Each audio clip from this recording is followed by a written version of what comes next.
you doing, James? I'm doing very well. How about yourself? Good. Thanks for joining us. My pleasure. So let's get right into it. We got an hour. We're lucky enough to have James for an hour. If you don't know James has been around in the Web2 gaming sphere for quite some time. He was an executive and helped launch titles like The Sims, Prince of Persia, Rainbow Six.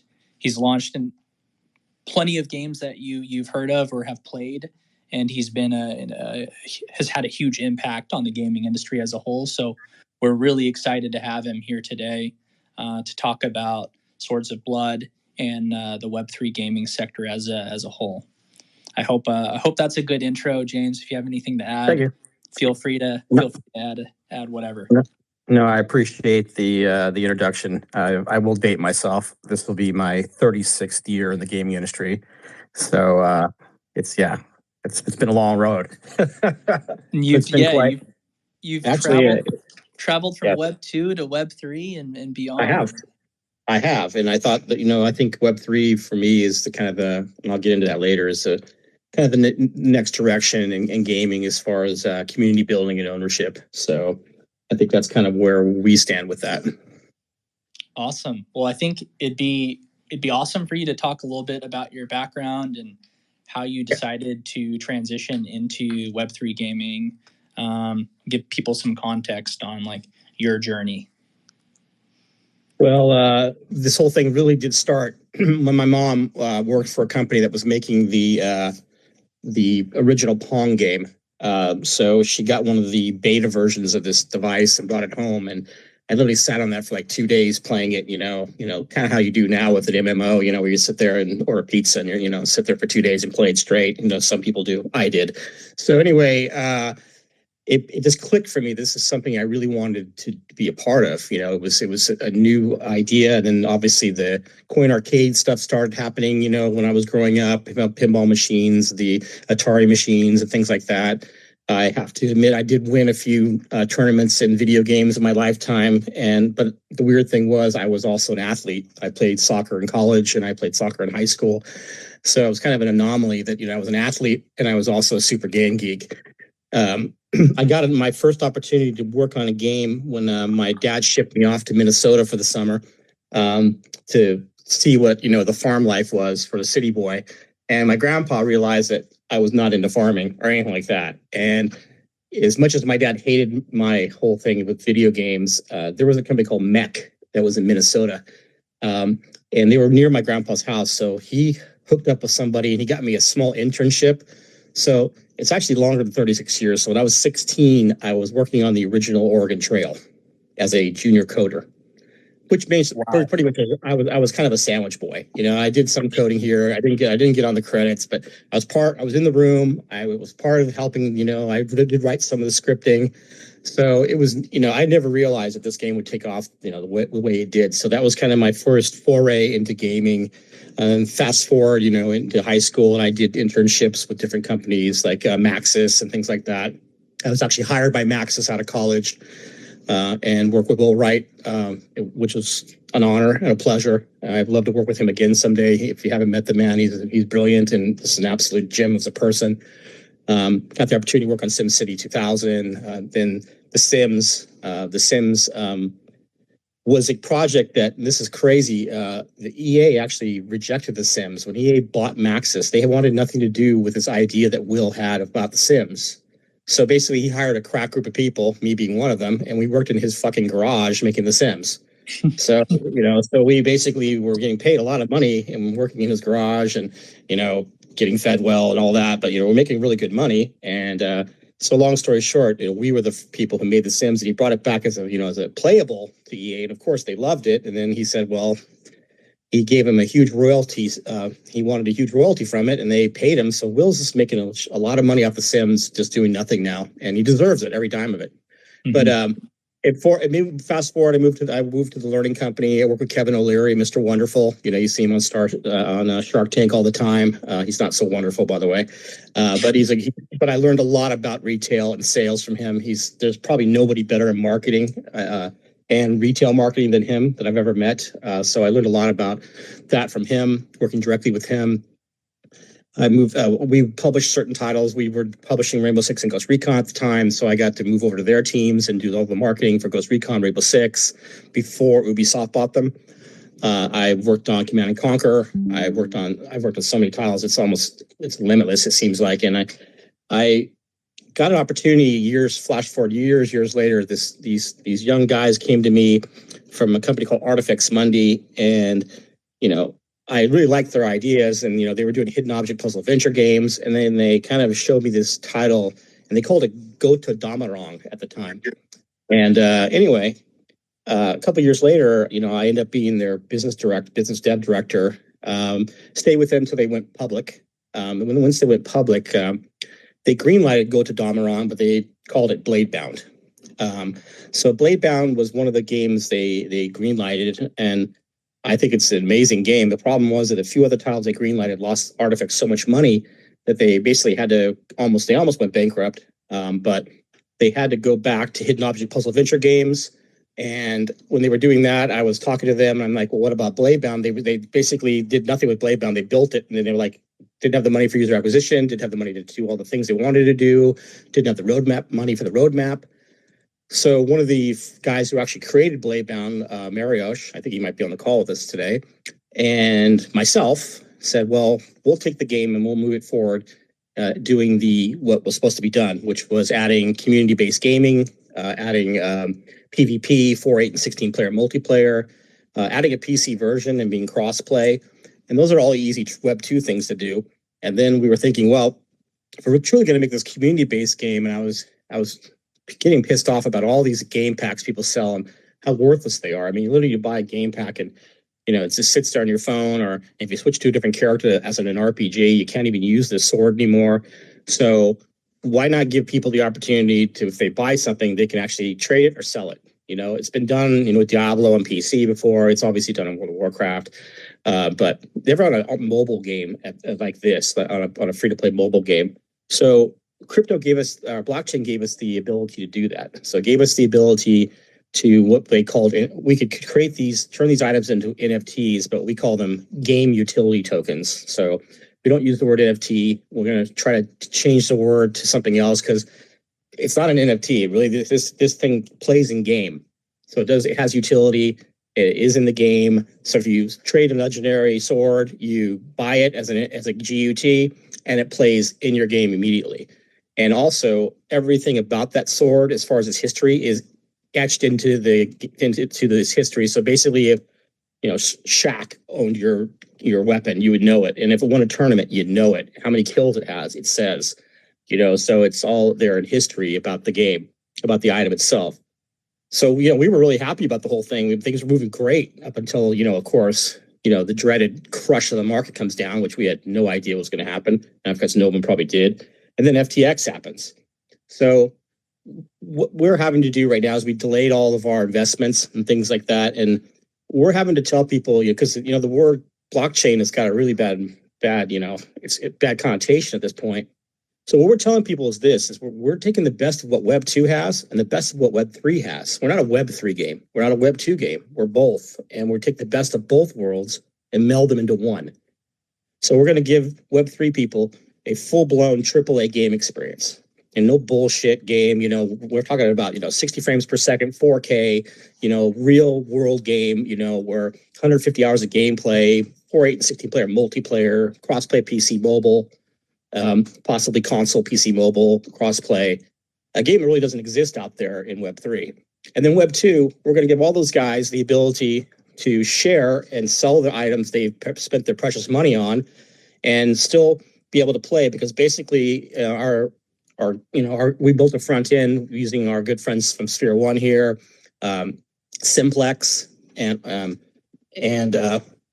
basically what we're doing is you can play as a traditional gamer. We create a custodial wallet for you. You don't even know it exists. You're on the blockchain. You can pay with PC, Facebook, Visa, MasterCard, or American Express. You play just like you normally did, log on as Google Play or Apple Pay or whatever, and you're playing. You don't know you're on the blockchain. You probably don't care. And if you're a traditional gamer, Godspeed, you can just keep playing like that. We will educate you in the fact that you can sell your, GUTs. We will do that. So if you want to partake in that, you can. On the other side, if you're a blockchain player, you can come into our system now and pay with any token. And even though we're on Polygon, and play the game, no problems, no hassles, no bridging, none of that bullshit. You just play, you straight in. So, and our good friends from SphereOne are helping us with that tech. So long story short is, for me, as a gamer, as a person who's published and produced games for 30 something or over 30 years, close to 40 now, it is imperative that your ease into access of play is simple. No one wants to go through a reg screen and have to register games like you used to. I mean, there was a time when people had to register themselves and spent like 5 minutes registering. People will just leave a game because there's more things to do than sit there and register yourself. So we have really taken the time and effort to make Bladebound, which is now Swords of Blood, a really different play experience. The tutorial's been totally changed out to a much more intuitive tutorial and easy to use tutorial. The free-to-play mechanics have been changed out. We're moving it to the new Unity engine. We're increasing the frame rates. We're adding lots of content. So when the game does launch, as much as you play Bladebound, you're not going to recognize it. You really are. You're not. Once you get into this September, when the multiplayer starts and all the tournaments and all the stuff where you can win, clans can beat each other and things like that, it's going to be quite incredible. So that's kind of the introduction of Swords of Blood and where we're going with it. And we're doing a private sale right now. We're up to 1.15 million, I guess, of the 1.3 we're trying to raise. It's up for another 3 days. It's at 50 cents, or 5 cents, excuse me. And it'll be up to 7 cents till the next raise, which will probably raise another $1 million, but you're going to pay 22 cents for a token. Obviously, we do give you 100% of the, we release 100% of the tokens at TGE. So if you want to sell them all, go for it. But quite frankly, I'll be buying them all back because we really are in this for the long haul. We do have incredible people around us. We're using John Moyer from the band Disturbed as our musical director. Our expansion pack is being written by the guy who wrote Cyberpunk and The Witcher 3. So enough said on that. Jacob's a freaking genius. We have Ben Abbott from Forged in Fire, a TV show here in the States, is our weapons analyst, and he's actually forged the new Sword of Blood for us. And we're using for the multiplayer expansion. Once it goes into development, we'll be using one of the guys from Dota and my team, some of the team that worked on Command and Conquer with me to develop that. So, like I said, we are building a very heavy-duty AAA game here, and we're just trying to sort through the mess that blockchain's kind of given to us over the last 8.5 months, and get good press, and because we spend 20 minutes talking to the press and basically explaining ourselves why we're on blockchain. That really, if we talk to traditional gaming press, we get berated. Why the hell are you on blockchain? Blah blah blah blah blah. And I kind of tell them, we're giving people ownership. And I look at people and I go in their office, and if they're like me, they have figurines all over their office or collectibles on their office. I'm like, well, hey, imagine this. Imagine if that sword that's on your wall right there has an address etched into it, and a game utility token address etched into it. So not only is that sword on your wall, it's on your phone as a piece of art. It's playable in your game. So you're playing the sword that you collect in your game. It's yours. And if you want to sell it, you sell it with all those things. You sell it, and then that person can take your sword off the wall. It can be on their wall. And some guy came up with the word phygital. So physical and digital items. So we'll be doing a lot of those things to kind of meld the Web2 and Web3 world, in that when you buy one huge full armor set, I'm going to make a action figure of the full armor set with the guy right there, or the girl, and you can have it on your desk, and it basically have the etched on it. It'll be one of 1,000. Obviously with blockchain you can confer that that's one of 1,000 in a contract, and then basically they have it on their desk, they have it in their game, and then that shows it kind of baby steps the RPG traditional gamer into the blockchain space. So that's kind of our gig at PAX or at Comic-Con, where we'll be at Comic-Con this year and things like that. We will be bringing Star Power. There are other bands involved in the soundtrack that I cannot mention right now. And a lot of these people will be signing autographs at our booth. So stay tuned, because our booth is going to be cool. Obviously, Blizzard's got some great games, and all these guys got great games. But when I bring in lead singers of huge bands and star power, there'll be quite a few people at our booth checking out Swords of Blood. So that's kind of my introduction and where I was and where we're at. That's awesome.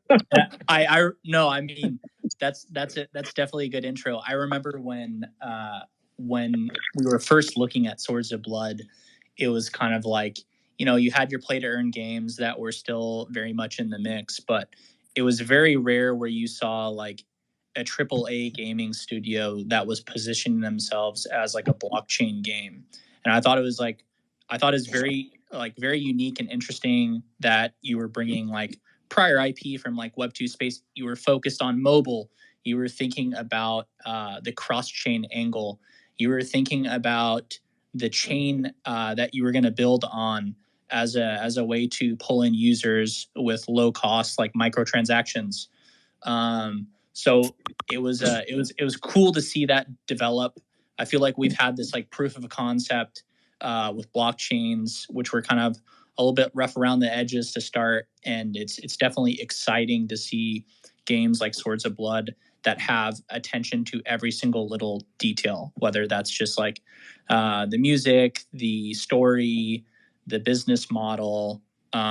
So for those who don't know, like James and the team, star-studded team, ended up raising a pretty highly anticipated round in the midst of FTX chaos, which is like an impossible task. So yes, it was. It's a testament to like their conviction, their ability to like move the space forward, that they were able to do that amidst like this crazy crash where like anybody in venture wasn't funding. So shout out to Fundamental. And we had to cut some ties.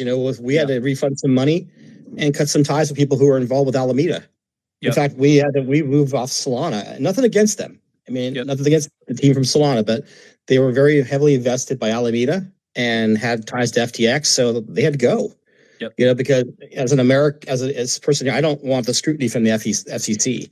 We're trying to build like you said, a honest game here, and so we want to make sure that all the partners, even if they're good people, because the guys from Solana, I'm not trying to bag on them because they're really nice guys, but unfortunately, they took money from a company that weren't. So we couldn't be associated with them. So I don't have anything against Solana at all, but we had to make sure that all of our I's were dotted and our T's were crossed. That because we're doing something quite different, like you said. It is a hybrid, and it is not a play to earn game. It's a play to own game. And I think blockchain games as a whole, and the blockchain itself, has to become more, and I'm not saying regulated, that's not the word, it's more organized and more, I guess, not looking for the super quick buck. Making 100% return a year on an investment is ridiculous. Think about it. If you're in the stock market, you have 20%, 30% returns. That's awesome. But like in blockchain, people were getting spoiled on 10x, 20x. Think about how that's impossible to keep going. It's sooner or later the bubble will burst, and like it has. And the play to earn games, what happens? It's a Ponzi. It is Ponzi. You have to keep adding tokens or doing something, adding new users to pay for the old users. And sooner or later, those tokens run out. And then what do you have to do? You have to create another token to pay off that token.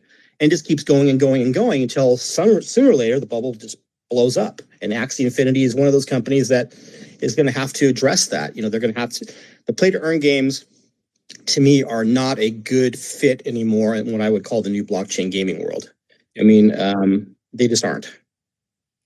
Yeah, it's tough. With a lot of these tokenomics models like StepN or something like that, it's very much so where like a lot of the value is extracted and created with the early users, and kind of later users don't get nearly as lucrative of an experience. So it's just not a sustainable strategy to run a game where like the antithesis of the game is to make money. No, the antithesis of the game is to like have fun and to play a game that you enjoy playing, where it's an escape and like you just generally like playing the game. Yeah, we've had, I've been a part of games that, unfortunately, they have great plans and they But when it comes right down to it, is the game fun? Do people really want to play it? That's what it comes right down to. You could have the biggest name out there. I mean, like take for instance, one of these things that happened to SSI, a game company that the learning company ended up buying, that I ended up working for, or actually being the boss of pretty much of them. They had this game called Pool of Radiance. And if you don't know much about RPG history, SSI basically are the godfathers of D&D gaming. It's not, it's not Square Enix, none of those companies. SSI built the D&D franchise from the board and the dice to the screen. And they made a stupid mistake a long time ago saying that RPGs are dead. That came out of someone's mouth, by the way. And so they started making just simulation games, so like Silent Hunter and games like that. So they dropped their license with Wizards of the West Coast. Okay, and I can tell you right now, the guy who said that, I'm not going to mention his name, please, because I don't want to disparage him, but he's a fucking idiot. I mean, it's pretty much, look what happened. RPGs, are just monster franchises. And you'd be hard pressed right now to find a hardcore simulation out there. Okay, you'd be really hard pressed to find someone building a hardcore submarine simulation right now. But long story short is that when Pool of Radiance was coming out, Pool of Radiance was one of the biggest franchises for SSI back in the day. So they thought, okay, we canceled our license for Wizards of the West Coast, but we still have that one license. Let's redo it. So when we bought them, they were in full development of this game, and they were putting millions into it. And I played it, and I called Kevin O'Leary, and I'm like, we got to kill this title. And he's like, we can't kill the title because we have all these buys from Walmart and all this. We were shipping 2 million units into the channel. That's crazy. Okay, 2 million retail units at launch. And I said, we got to kill this title. We can't spend any more money on it. It's garbage. So anyway, we ended up spending a lot more money on it. I built a dragon at E3, literally a 30-foot dragon that fire came out of. It would never happen at E3 now. Okay, you would never get away with that shit at E3 now. E3's dead now, but anyway, we had a 30-foot dragon. We gave away VW Beetles. Okay, when the Beetle first came back out, we gave away cars every day. So people would come and enter and play Pool of Radiance. So long story short, in the end, the game sold 17,000 units. We literally have 2 million units in the channel and another million being made. I still don't know where those boxes are at. I don't know what happened to them, but it doesn't matter, like I said, how good the title is or the name is if the game is good or not. And in that respect, the game was terrible, and it got around real quick critically. And the game got like a 2.5 review, 3, 4, and didn't sell. So, if you're making a game out there, guys, if you're a game maker, get some early critic reviews outside of your space. Get a beta group or just get a bunch of guys who play games and say who can really give you a good review, not like tell you what you want to hear, because we have done that with our game. Because when you make a game, you get kind of blinded. You're in the game, you're making it, and you don't see some of the small mistakes that someone else might find. So hopefully when we do our closed beta, so basically when this first sale is over, we will have our closed beta. Every single person who participated in the sale will be in the closed beta, and we hope to get a lot of good feedback. The closed beta is mostly for security, mostly seeing how the functionality of everything works, so we don't get any hacks. But you get the opportunity to play the game for the first time. You will also be in the closed beta for the PvP in September. So there are a lot of those people will not get the same when it goes up to points to 7 cents. Those people will not be in the closed beta. So if you want to be involved, great. We'd love to have you. But that's basically my whole pitch on our private sale. But it is happening on swordsofblood.com. That's awesome. And if you're interested, definitely go support them. It'll definitely be worth your while. They're creating some really awesome stuff. So I think it'd definitely be interesting to get your take on what you're thinking, like the business models are looking around like Web3 games. And I feel like in Web2, we have two predominant models. Like you just buy some game on Xbox and you have like your one-time fee, and then maybe you have some marketplace for individual items and or like packages, or you have like the freemium model where you like have your free to play game and then you can upgrade to some paid subscription, or like you can buy you can buy like in-game items, kind of like Fortnite with ebucks. Like, what do you think like the business model will look like in Web3 as like more AAA game studios start building in the space? Well, you'll be seeing a lot of what you just said in the Web3 space coming in from Web2. All those models, and depending on the games, what it is, if it's a premium game or if it's free to play game, you'll see a lot of those models coming in. But what you also see is the model I was talking about, as far as the game utility tokens or NFTs, whatever you want to call them, being ownable and sellable. So you'll be seeing items in the game, characters in the game, be more, endearing to the customer. Imagine if your sim is ownable. You own him. You have a action figure on your desk and has a dress on it, and that's your sim. And everything you do with that sim is historically etched into the sim. And if you want to sell it, you can. So the action figure goes off your desk, and not only does it the action figure, the game, that person takes over your character. He is that person, and so there is. And then on top of that, it's this community-based gaming. To me, it's imperative that people communicate and they're able to trade and they're able to sell and they're able to work together as a community. And that's what Web3 does. It really does it better than Web2. Period. Unless you're a PC only franchise, you can do certain things on PC, but you really can't do those certain things on mobile, and you really can't do them on console as well as you can do them on PC. But what I'm trying to do is a game that is cross-play between all those platforms and delivers all community-based gaming plus the game ownership. And the ownership is a big thing. It really sucks. I mean, think about how much money people pay in in-app purchases. I'm going to pick on one game. Okay, so Game of Thrones Conquest. Okay, it's a game I play actually.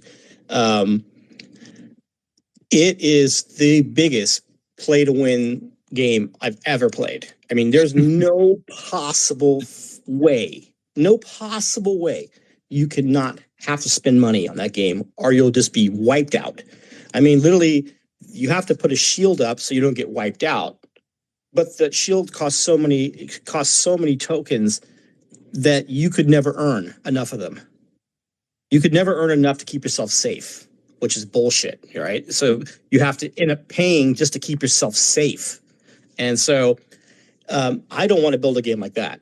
I want to build a game where if people want to spend money, if you're in a hurry or if you just want something badly, you can spend money. But if you want to grind it out, you can, there's no way. I'm not forcing you to spend money, and you never will have to. But a lot of these, free-to-play games have that model where, they have a gotcha, where there's somewhere in there that you have to spend money somehow, some way. So I think what's going to happen, and I hope what happens, is the best of what Web2 has, to offer, giving people the ability for in-app purchases, or, as you talk about freemium. I like freemium a lot because, you can test the game out, and if you like it, you can pay a certain fee and play it.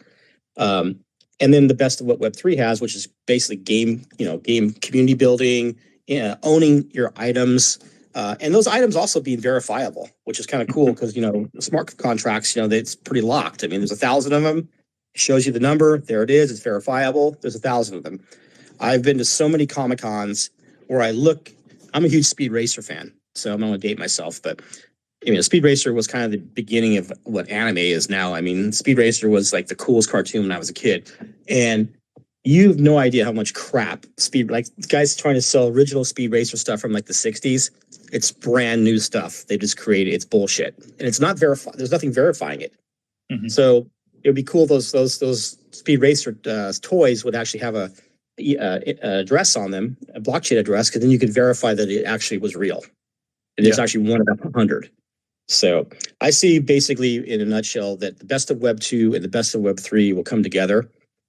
And hopefully over the next 5 or 6 years, you'll start seeing really cool stuff on Web3 from Web2 companies. And it'll be for the betterment of the blockchain as a whole, having games with such credibility helping the blockchain forward.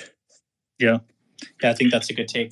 And since you kind of talked about it a little bit, in-game app purchases is a big part of your business model, and it's become something of a contrived topic because Apple's just gotten so greedy with how much they take, especially from game developers. And you have Epic essentially going after them at the Supreme Court layer, and you have like Europe forcing Apple to open up their phones to accept more app stores and sideload instead of just Apple as the monopoly. So love to get like your take on how this affects game developers and like the expansion of games to mobile. It really helps us on blockchain because the in-app the in-app purchases and microtransactions are so small sometimes that what Apple takes is almost the whole profitability of the item itself. But sometimes if someone buys something for $1.20, the server costs and everything around it, we don't make any money on that after we pay Apple. So long story short, though, let's talk about Game of Thrones Conquest again. Game of Thrones Conquest has walked itself into like Epic has, and Apple has had to make some concessions, and you can pay with two different ways. You can pay through the Apple Store, or there's a new token, or not, I call it a token because of what it is. It's stones. So you go to these stones, and you click on the stones, and it takes you to the Warner website. Walks right out of Apple. So that's the first big franchise I've ever seen that happen on. So if you go on, download Game of Thrones Conquest right now, and you look at to buy something, there are two ways to buy. You buy with money or you buy with stones. And when you click the stones, it literally takes you out. And that whole website is created by Xsola.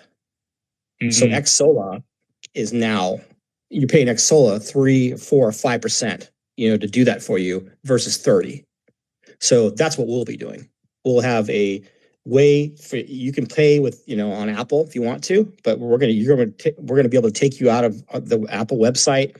Go and we actually are working with we will be working with Xsola as soon as we sign the contracts with them. They'll be building the entire back end for that, that's pretty much our you guys, whoever can do it for us. It's building that back end outside of the Apple ecosystem, because Apple is going to lose this argument, and they really are. I mean, it gets to the point of absurdity after a while. And so long story short, I can see that grip of that 30%. I can see Apple dropping its gaming percentages down to maybe 15, 10, or maybe 10. That keeps people in line. That keeps people from going to Xsola. If it's 10%, why hassle all the bullshit? Why do that? Why go to an external company? We can just stay in the Apple ecosystem. But they're going to really have to drop that down. 30% is ridiculous. I mean, it's really a ridiculous figure. Think about how much money they're making for absolutely nothing. I mean, literally nothing. They're doing is putting this game up on their website. There's no bandwidth. There's nothing. Everything's played in the server, our servers. So there's no expense for them. So in a nutshell, the gaming universe as we see it on Apple is going to be changing over the next 3 or 4 years. And if it's not so much that they wanted to change it. And these guys are good. I mean, I'm really good friends with all of the Apple guys. They're good people. But their company has to realize there's 30% is too much. And that's one of the things we're going to be talking to them about, because they have a hard stance on NFTs, or game utility token. So how we maneuver around that in the Apple system, we're going to do, we're going to toe the line, because we don't want to lose our Apple license, because we actually do make Web2 games too. So we have to really be careful that we don't piss them off. So we're going to do everything in our power to toe the line, but do everything we can to make sure that our customers are taken care of. So since our game is PC and mobile crossplay, we can really get away with it, because basically you can be playing the Apple game as a meta game. You can just be playing the game to increase your character, go on PC and do all of your transactions with the GUTs. So we have an out. We can walk out of that, because we're not just on mobile. Your game actually transfers to your PC. I mean, it's right on there, PC and mobile. So your character goes up and on Apple, and it's being logged into the servers for PC. So it's kind of cool. You can be on a mobile device and grinding away on your character, so you can go home on PC. Because quite frankly, I think the PC version is going to be where the multiplayer is played. Godspeed if you want to play me on play a really advanced gamer on a mobile device, and I'm on PC, because I'll probably wipe you out. But if you want to, Godspeed. But mobile's not gonna, unless you have a controller. I saw a guy the other day, and I'd never seen this before. He's got his Samsung Galaxy 23 Ultra Plus 2.5, whatever it is now, and he's got this looks like a looks like a Nintendo controller attached to it, and he's like going for it. I mean, just and I was looking at him like, And the frame rates on that phone, it's ridiculous. I Yeah. mean, it looked like a PC. I mean, I really didn't see any difference in the. I mean, it was like just ripping away, and I was like, wow, I'm really happy because if we can get those frame rates on a Galaxy device like that, I mean, then we're looking at the PC and the mobile being almost the same. So that'd be awesome. Because that I phone, I have to tell you, that phone, I'm not trying to sell Samsung phones here, but that phone really does rock. I mean, it yeah. does.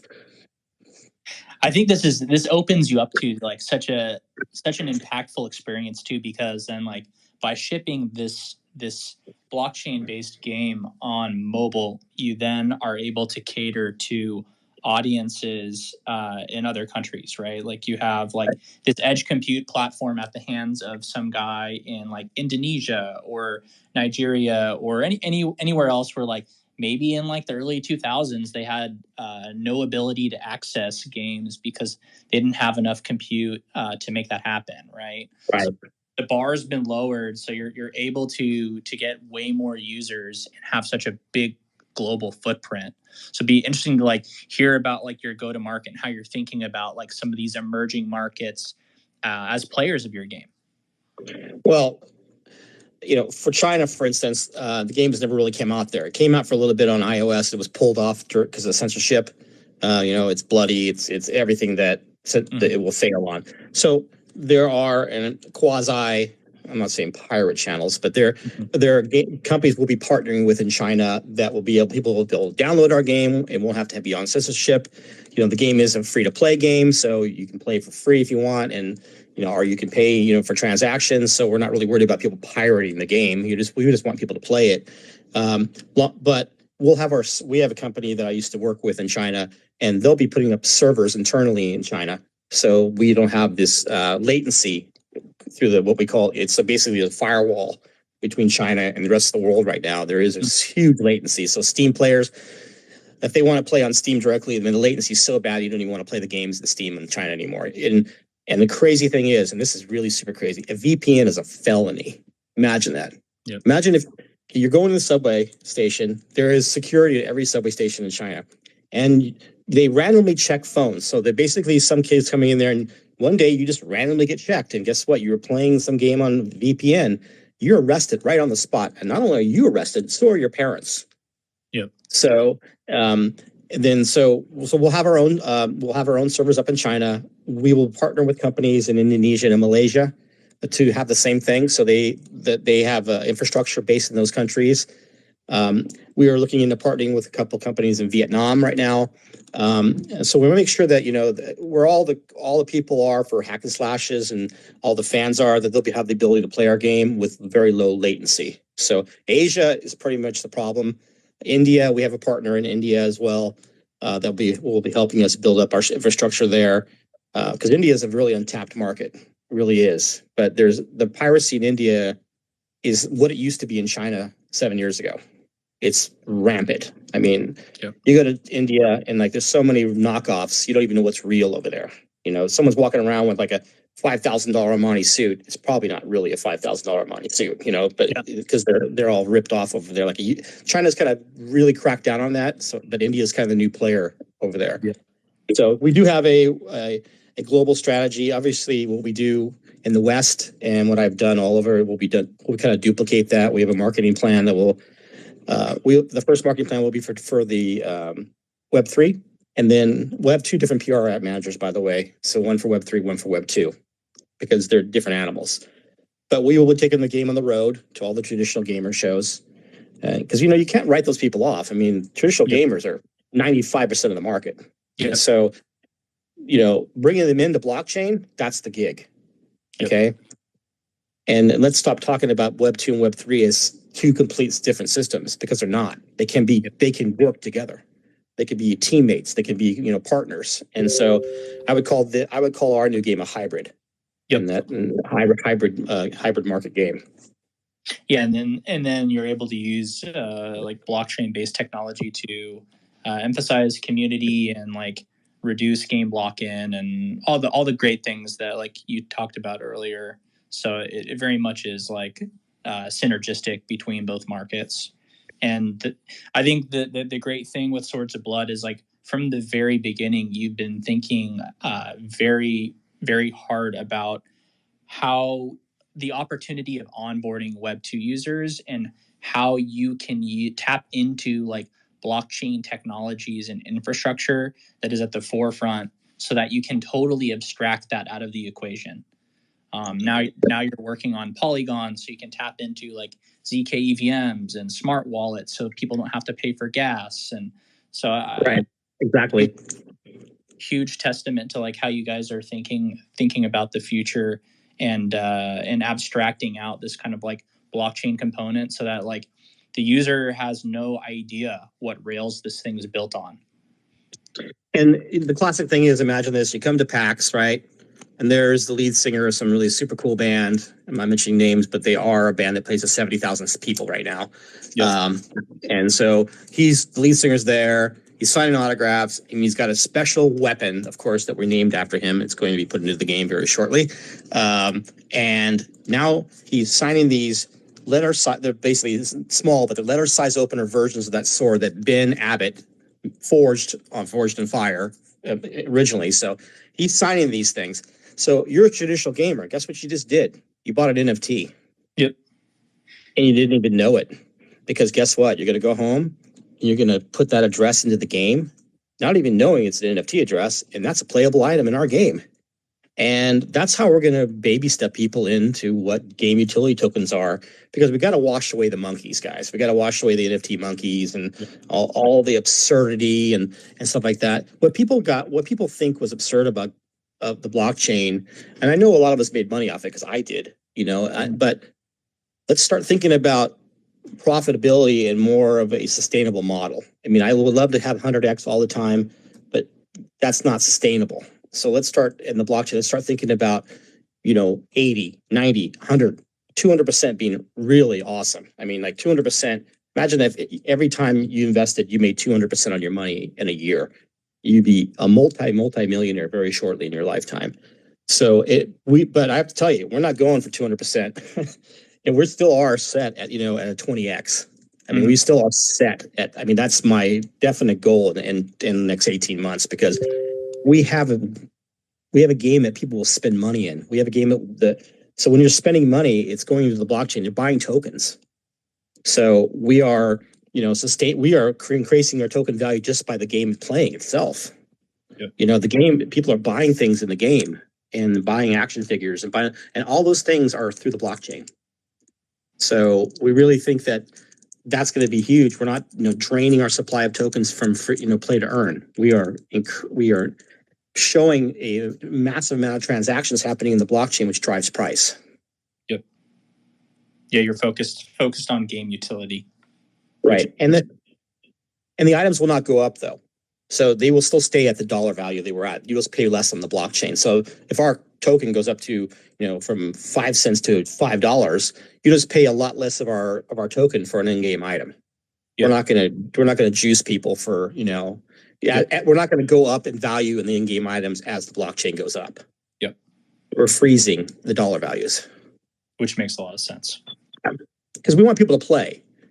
If the NFT market, the GUT market might go skyrocketing. That's its own thing. If somebody buys a legendary sword and somebody thinks it's super cool and they want to spend $5,000 for it, that could have very well happen. But that's about, how my dad would say, an item is only as worth as much as someone will pay for it. So it's like, I tell my kids, when I die, that huge KISS collection I have? Because I've been told by Ace Frehley, the lead guitarist of KISS, that I have the second biggest KISS collection he's ever seen to Gene Simmons. So we'll see if that's really the case. But I said, guys, if you're going to sell all this KISS stuff, take it to a KISS convention. Take it to a place where people will pay for it. Because if you just sell it at a garage sale, which is probably what they'll do, you're going to get something, because it's pretty absurd how much shit I have. It's absurd. It really is. I have it in my office right now, but I have those big Target containers? Yeah. I have 8 of those full of KISS shit. And I have guitars. I have an axe from Gene Simmons that he played on stage sitting in my office. So it's an axe base. It looks like a fucking axe.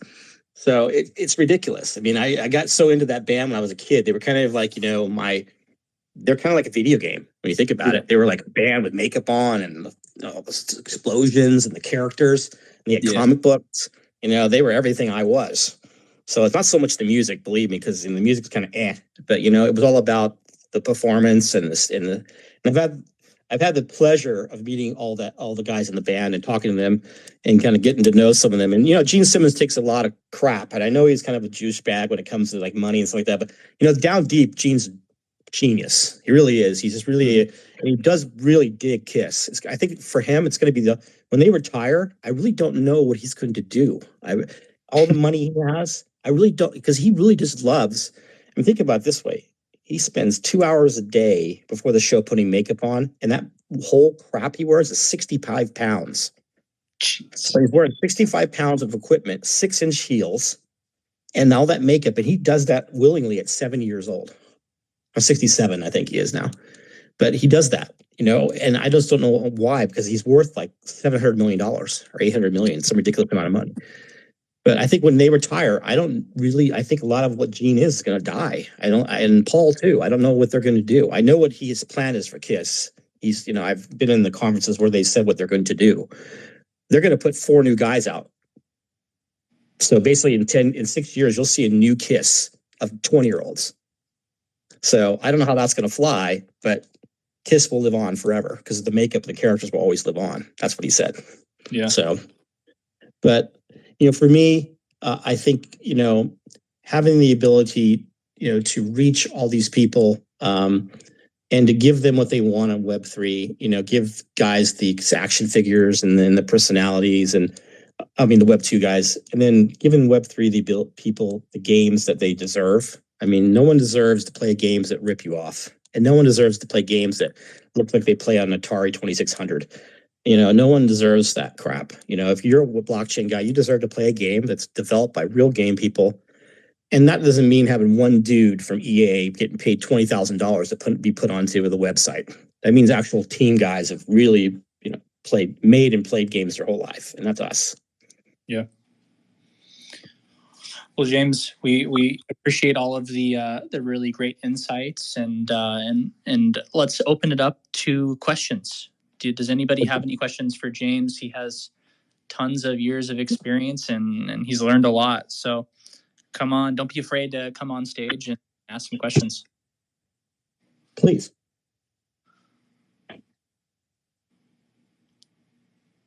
Bueller? Yeah.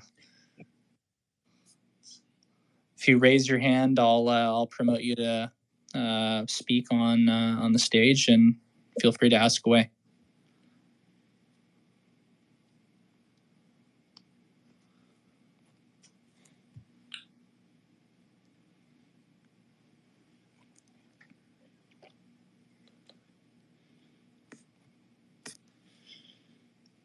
And while we wait for somebody to kind of raise their hand and join us, James, what would be like some advice you'd give to people building games during this era, and like what are some of your biggest lessons?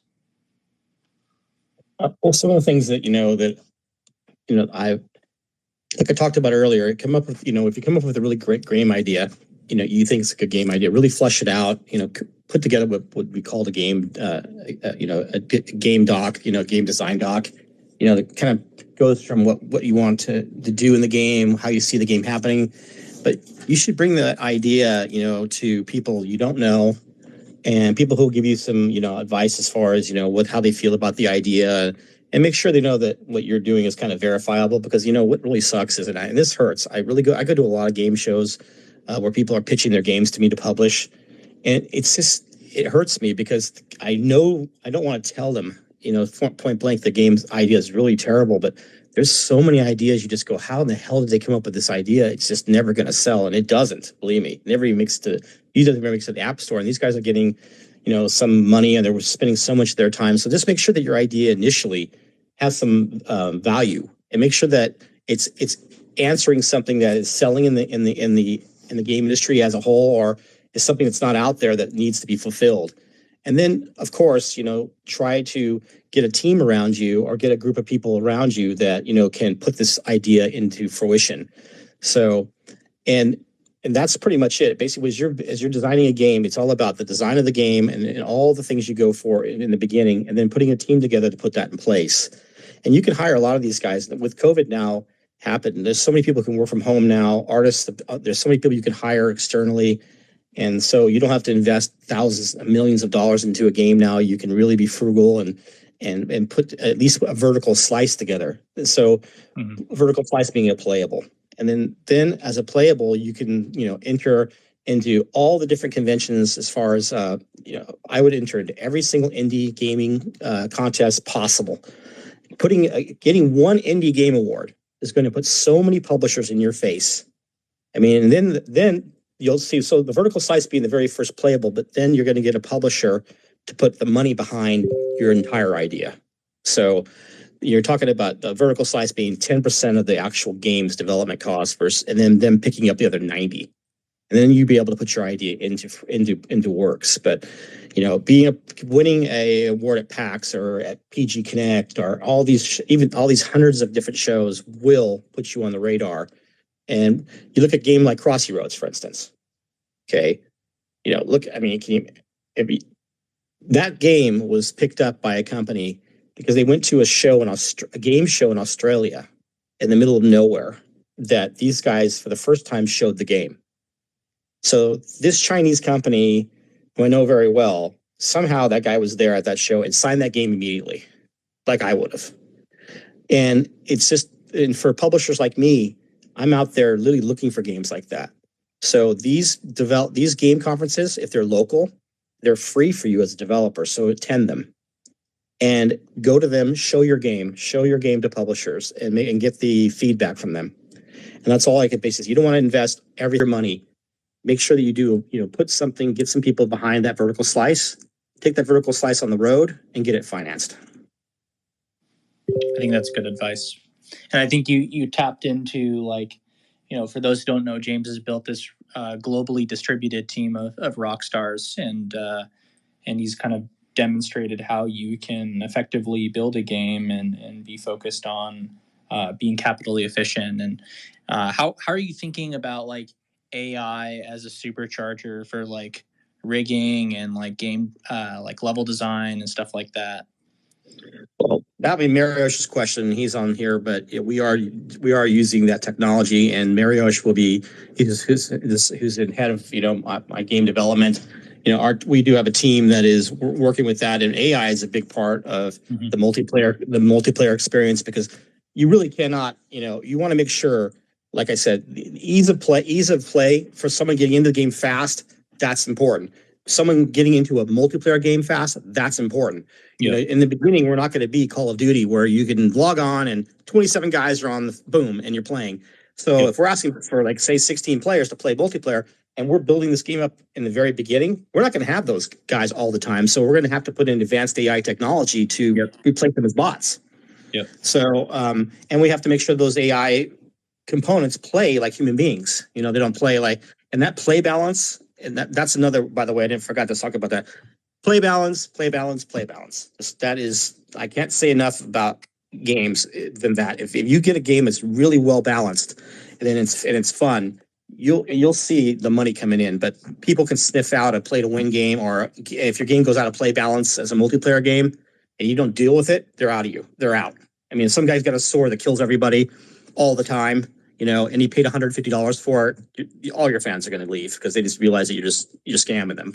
So as much as your $5,000, like we talked about that NFT, some guy paying $5,000 for it, as much as the people will know you have it, it's kind of like a Louis Vuitton, jacket. You have this really audacious jacket on. People know you have it, but you're not going to get anything more for it. It's not going to keep the rain off you more. Okay, it is basically a huge look at me thing, but it's going to have very little to do with gameplay. You'll have maybe a little bit more, but nothing that's going to be egregious. Yeah. Well, James, we're coming towards the end of our time. Where can people find you, and how can they support you? Well, you can support our sale at swordsofblood.com. And if you didn't want to ask me questions here, you can literally email me at james@swordsofblood.com, and you can email me and I'll answer you directly. Awesome. Well, this has been an awesome space. Thank you, James, for joining us. My pleasure. It's been a pleasure working with you guys at SphereOne. You guys are really good guys, and we really appreciate your time and effort through our process. You've been a really great partner. Likewise, we're really excited for the future of the franchise and where things are going. Awesome. Thanks, guys. Thanks, everyone. Bye-bye. Bye.